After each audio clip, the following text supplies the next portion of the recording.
தளபதி விஜய் அவர்களுடன் நீங்க வந்து போக்கிரிலையும் ஒரு டான்ஸ் பண்ணி அவர் வந்து கொரியோகிராஃப் பண்ணி அவர் ஆட வச்சீங்க. அதே மாதிரி கோட்லயும் நீங்க ஆடி இருக்கீங்க அவர் கூட.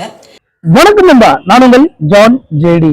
இந்த இன்டர்வியூல பாத்தீங்கன்னா பிரபுதா கிட்ட இருந்து ஒரு கேள்வி கேட்டிருக்காங்க. அதாவது நீங்க கோரியா பண்ணும்போது ஒரு மாஸ்டரா வந்து விஜய் சார் அவர் வந்து எப்படி வந்து ஸ்டெப்ஸ் போடுவார், எப்படி ஆடுவார்னு கேட்டிருக்காங்க. அது பிரபுதா அவர் வந்து சொல்லியிருக்காருங்க. இதுக்கு முன்னாடி பாத்தீங்கன்னா அவர் வந்து டான்ஸ் ஆடுவாரு, ஆடிட்டு அதுக்கப்புறம் வந்து இயக்குனர் உட்காந்து பேசுவாரு. ஆனா இப்ப பாத்தீங்கன்னா அவர் வந்து டான்ஸ் ஆடிட்டு அதுக்கப்புறம் கேரனுக்குள்ள போய் கொஞ்ச நேரம் மூச்சு வாங்கிட்டு வருவார் அப்படின்னு சொல்லியிருக்காரு. சோ இந்த ஒரு விஷயம் தான் இப்ப வந்து பிரபுதா வந்து இப்படி சொல்லியிருக்காரு அப்படின்றதுனால. ஆனா ஒரு விஷயமும் இருக்குங்க. அதாவது இத்தனை வருஷமா ஒரு ஆனவர் அவருக்கு வந்து கொஞ்சம் வயசுன்னு ஒண்ணு இருக்குங்க இல்லையா, அந்த வயசுக்கு ஏற்ற மாதிரி எனர்ஜி வந்து ஸ்கிரீன்ல நம்மளுக்கு தெரியல. ஆனா ஸ்கிரீன்ல தான் அவருக்கு ஒரு இருக்குதானே செய்யும். ஏன்னா வயசு பசங்க இப்ப டான்ஸ் ஆனாலே மூச்சு முடியாம இருக்கு. சோ அவர்களும் என்ன வயசு ஆகுதுங்க, அதெல்லாம் வந்து ரொம்ப பெரிய விஷயம் தானே. அந்த வீடியோ கட்டுற இந்த வீடியோ பாருங்க. சோ முழுமையா சேனலை ஃபாலோ பண்ணீங்க. இதை பத்தி கருத்து என்னன்றதை மறக்காம கமெண்ட் பண்ணுங்க. இப்போ ஆடும்போது டான்ஸ் ஆடிட்டு அங்கேயே நின்று ஜாலியா இருப்பேன்.